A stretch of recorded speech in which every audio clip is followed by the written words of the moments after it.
So, a very good morning, all of you. Today, 3rd of December, I upload first video for upcoming exams. So I understands all the students a very near of near exams like NTPC, UPSI भी आने वाला है जैसे। तो आज हम एक अपने पॉलिटी के बहुत ही खूबसूरत टॉपिक के बारे में बात करेंगे।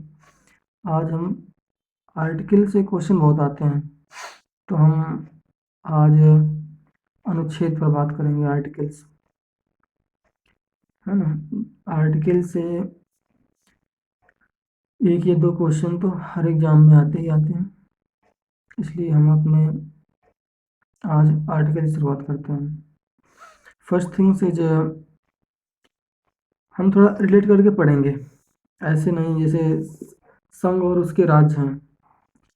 संघ और उसके राज्य फर्स्ट में दिया गया है कि इंडिया राज्यों का संघ है, इंडिया अर्थात Bharat, the union of the state.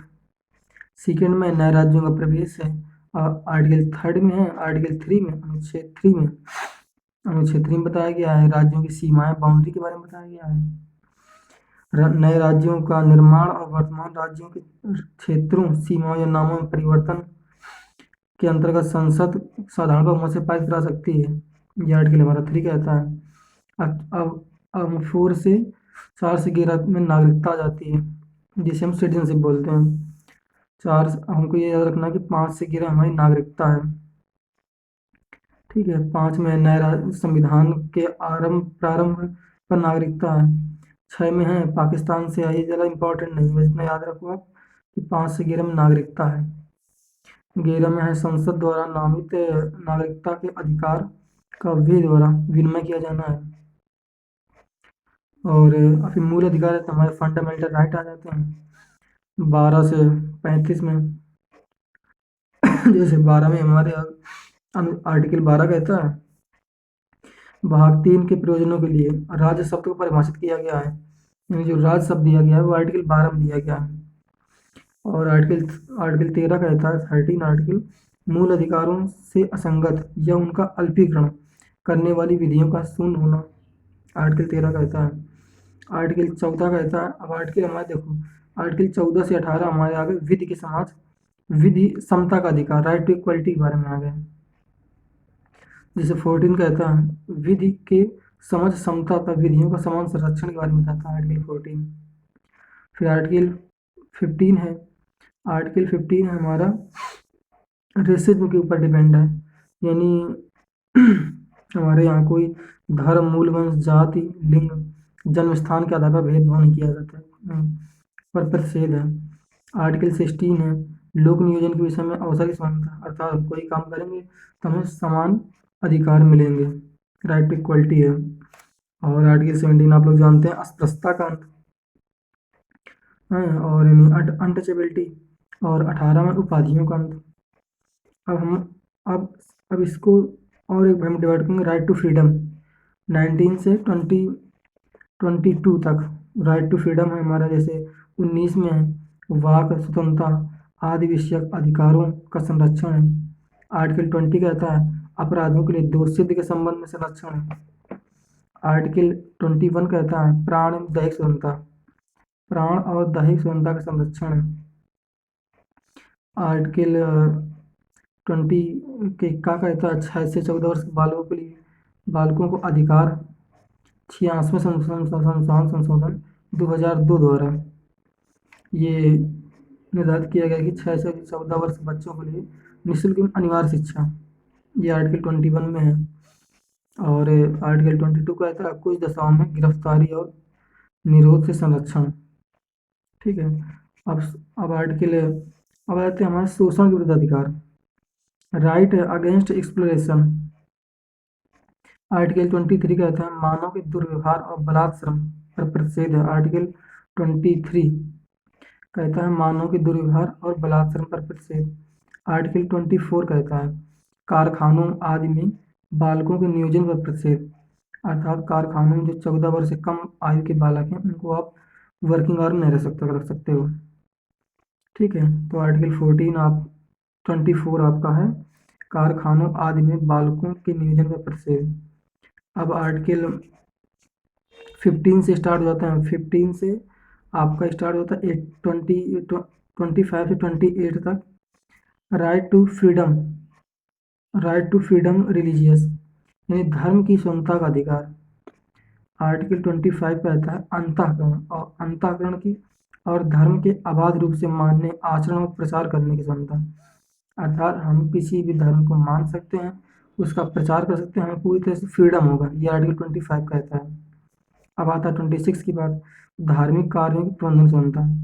अर्थात आर्टिकल 26 कहता है हम किसी भी कार्य को करने के लिए स्वतंत्र हैं, धार्मिक कार्य, यानी हम अपने हिसाब से पूजा कर सकते हैं, अपने हिसाब से कोई हमें उसमें व्यवधान नहीं पहुंचा सकता।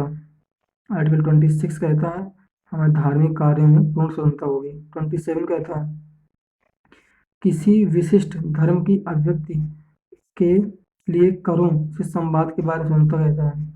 आर्टिकल 28 इम्पॉर्टेंट है, कुछ शिक्षा संस्थानों में धार्मिक शिक्षा या धार्मिक उपासना में उपस्थित होने के बारे में स्वतंत्रता, यानी कुछ शिक्षा संस्थानों में धार्मिक या उपस्थित होने के बारे में स्वतंत्रता, यानी 28 के अनुसार हम किसी भी शैक्षणिक संस्थान में आप धर्म के आधार पर शिक्षा नहीं दे सकते हैं।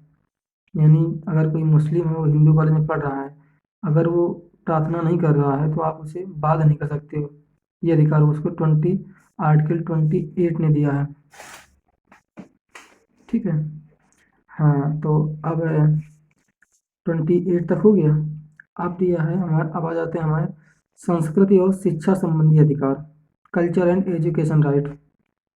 शिक्षा, संस्कृति और शिक्षा संबंधी अधिकार आर्टिकल 29 से 31 तक हम जानते हैं। 29 में अल्पसंख्यक वर्गों के हितों का संरक्षण। अल्पसंख्यक वर्ग मतलब माइनॉरिटी, मुस्लिम से सिख ईसाई में अल्प वर्ग माइनॉरिटी में आते हैं, यानी इनके अधिकारों का हम संरक्षण करेंगे। आर्टिकल 13 कहता है शिक्षा संस्थाओं की स्थापना करने के, यानी कोई भी अल्पसंख्यक वर्ग अपने धर्म के अनुसार कोई भी शिक्षा संस्थान खोल सकता है, ये अधिकार उसको आर्टिकल 30 देता है, यानी अपने अनुसार मदरसा खोल सकता है या विद्यालय खोल सकता है कोई। हाँ, और आर्टिकल 31 है संपत्ति का अनिवार्य अर्जन, 44 1978 द्वारा है। और संवैधानिक उपचारों का अधिकार, वही आर्टिकल 32 रिटायर्ड आया संविधान बाबा अम्बेडकर ने संविधान की आत्मा कहा है। आर्टिकल 32 बहुत इंपॉर्टेंट आता रहता है क्वेश्चन। ठीक है, संविधान डॉक्टर भीमराव अम्बेडकर ने संविधान की आत्मा कहा है इसे। अब है आर्टिकल 33 से 35। अच्छा, अब आता है राज्य के नीति तत्व 36 से 51। डायरेक्टिव प्रिंसिपल आते हैं of state, directive principle of state policy 36 में कहा गया है कि इसमें यह कहा गया है कि अनुच्छेद 12 में दी गई राज्य शब्द की परिभाषा भाग 4 अर्थात नीति निषेध तत्वों के लिए भी लागू होगी, ये बात 36 में कही गई है। फिर 37, 38, 39 इंपॉर्टेंट नहीं है।